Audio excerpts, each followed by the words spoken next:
Pwede rin naman kayong mag-apply for accreditation if ever. Dito naman yung papunta sa Beanstalk Cafe. Diyan guys, pababa pa.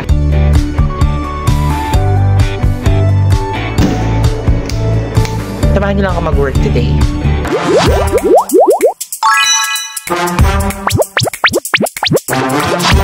Hello everyone, it's Megan Tel and welcome back to my YouTube channel. So for today's video guys, grabe, it's been a while talaga since nung nag-upload ako ng vlog dito sa YouTube. Kaya naman ating buhayin ulit yung ating YouTube channel kasi naka-receive na ako kay YouTube na nagpapaalala na siya na hindi pa ako nakapag-upload ulit at baka matanggal yung ating monetization.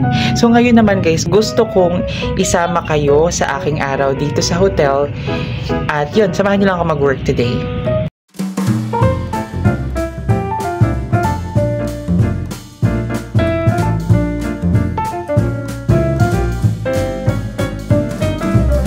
It's 9:30 AM at 8 AM talaga yung pasok ko. Marami na ako natapos guys.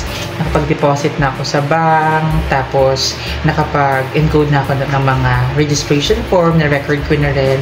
And also, yung mga reports na check ko na rin at na-encode ko na, na-record ko na lahat-lahat. Ngayon naman is ipa-follow up ko naman yung mga pending payments namin sa mga corporate accounts. So mga accredited companies namin din guys.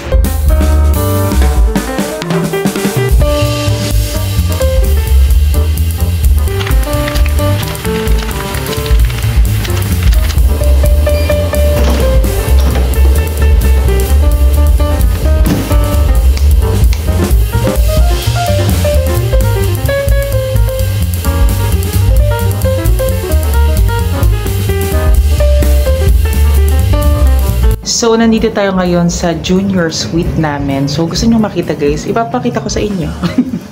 So, ayan diba? Wait, i-open natin ang window. Ayan, para maliwanag. Ayan. So, meron dito guys, receiving area or palang sala siya, ganon. And ito, may vanity table. Pwede kayong mag-prepare dyan for work. Ayan, meron ditong, ito yung bedroom pero dito muna tayo sa kanyang mini pantry. Ito naman guys yung mini pantry. Meron siyang mga cabinets, electric kettle, microwave, and also meron din siyang mini refrigerator. Ayan, o diba? And also coffee. So, ito yung kanyang bedroom. Meron siyang ganyan, kalaking bed. Also, may cabinets ulit, may closet, TV with cable. Ayan siya guys. And let's go to the bathroom. Ayan yung kanyang bathroom. May mirror dito. And guys, reminder, non-smoking hotel, no smoking po. For everyone's safety. And also, toilet and the shower. Meron siyang hot and cold shower doon. Kung gusto nyong malaman kung magkano ba yung mga room rates dito, i-visit nyo lang yung aming Facebook page which is Green Glass Hotel. Ito yun guys. I-like nyo na and i-follow para naman if ever na meron kayong inquiries, go mag-inquire kayo dyan at sasagutin namin kayo. Kaya pala guys, ito yung view. Makatatanaw mo ang crossing Calamba. Nandun yung SM Calamba guys. O, malapit na malapit lang kami sa SM City Calamba. Parang 3 to 4 minutes walk lang. And katabi lang kami ng McDonald's. Kaya sa mga guests namin dyan, talagang hindi kayo magugutom dito dahil malapit lang sa lahat ng mga makakainan dito sa crossing Calamba.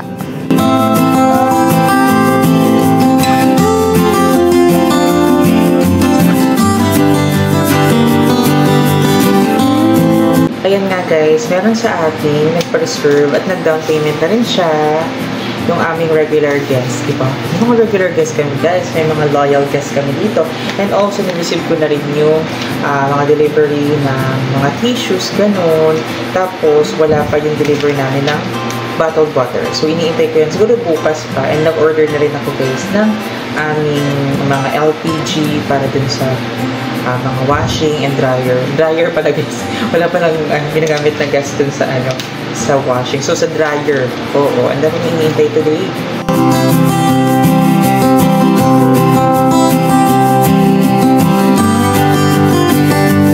Guys, so 12:34 na, no? Nakapag-send na ako ng timekeeping. Pinaalala ni Gerald actually. Ayan! Ano masasabi mo dyan? Sa lahat ng mga ina-assist mo dito. Send na ako sa aming manager ng timekeeping, yung biometric records namin para sumahod kami sa Aking Sale. O, alam niyo na ang sahod namin. Sa lahat ng mga ano dyan. Alam niyo na. So, nandito tayo sa Royal Superior Twin. As you guys can see, meron siyang 2 single-size beds. And ito yung kanyang vanity mirror. Ayan. Siyempre, meron din tayong closet dyan. TV with cable again, o diba? Ang lawak nitong Royal Superior Twin. Then, pwede pa dito mag-setup ng extra mattress if tatlo kayo, guys. Let's go naman sa next natin. Room 15 and 16. Same room type lang din sila, guys. Yung Royal Superior Twin. So, kung mapapansin nyo, guys, talagang dim light lang talaga kami dito. And yung ibang mga guests namin, kasi yung iba nag-work. So, depende na lang. Meron naman din light dito sa vanity. Ayan. Nasaan na ba? Ayan guys. So, ayun, pwede kayo mag-work dito. Wait, papakita ko sa inyo. Ayan, pwede kayo mag-work dito. Tapos may chair din naman dyan. Kasi guys, yung mga nag-check-in sa amin is more on mga company. Kasi alam niyo naman na business style hotel kami. And mga accredited company yung mga nag-check-in dito. Pwede rin naman kayo mag-apply for accreditation if ever. Ngayon naman guys, ay ipapakita ko sa inyo yung deluxe room. So, another tour ito. Let's go! Ayan yung main door guys. Pagpasok mo, meron ulit ditong receiving area kapag may mga bisita ka. And also mini pantry, may microwave and electric kettle. And also meron tayong mini refrigerator dito. And cabinets. Meron din closet. And bathroom. Ayan yung bathroom niya. Siyempre, meron din tayo ditong vanity area ulit. Pwede kayo mag-work dyan or mag-prepare for work. And also, ang kanyang bedroom, large bed, and syempre, ayan, may side table, TV with cable na rin, guys. Alright, let's go up, guys, sa roof deck.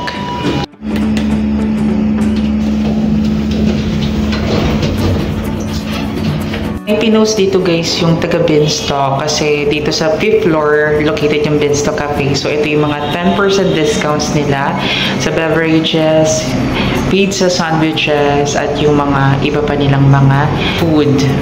Ito ang ating roof deck. Talagang, diba? Pwedeng-pwede dito mag-relax, tumambay ang mga guests natin. Ayan. Pati doon hanggang doon yun guys. Malawak pa. And ito yung crossing, ang overpass. Ayan, di ba? Nasa sentro talaga kami. Nasa sentro ang Green Glass Hotel.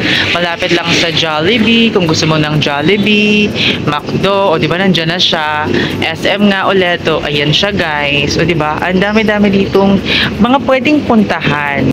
Yan. So, ano, di ba? Medyo mainit na ngayon guys. Pero later, maganda dito. Abangan nyo yung sunset.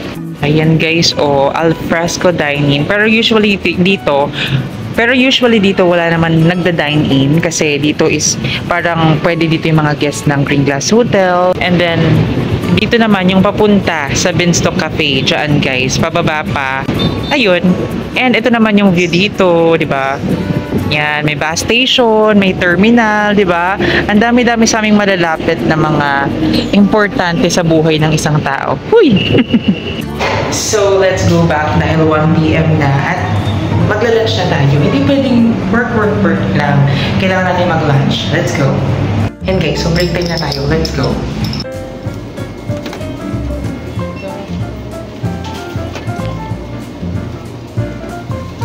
Ulam of the day, beef tapa, tas garlic rice, tapos sunny side up egg.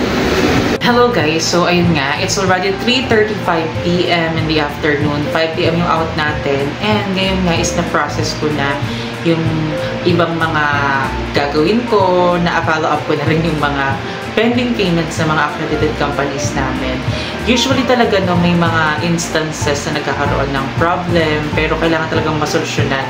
Kasi yung process kasi diba minsan naiiba-iba or nagkakaroon ng problema regarding sa shipping or doon sa end nila or sa end namin. So kailangan yung magtugma, diba? So ayun yung siguro maiintindihan to ng mga nasa accounting dyan, finance, ganon, regarding sa mga payments. So ayan, for sure makaka-relate kayo sa akin. After naman ng mga yun, kapag na-follow up mo na, maganda na yung flow ng transaction nyo, ayun, magiging successfully paid na rin sila, makakapag-collect na rin ako ng check payment or makakapag-bank transfer na rin sila ng payment. So sa lahat ng mga companies dyan na may mga work kayo dito sa Calamba area, pwede kayo dito sa aming hotel, Green Glass Hotel, magpa-accredit. So magpasa lang kayo, mag-submit lang kayo sa aming email address, which is ito yun, ng inyong mga accreditation request para naman mahingi namin sa inyong mga requirements at maibigay namin sa inyong corporate proposal namin. Yan nga guys, so sa ngayon, naghihintay na lang tayo ng mga reservations pagdating na sila kasi yung aming standard check-in time is 2 p.m. onwards and magka-quarter to 4 na ngayon.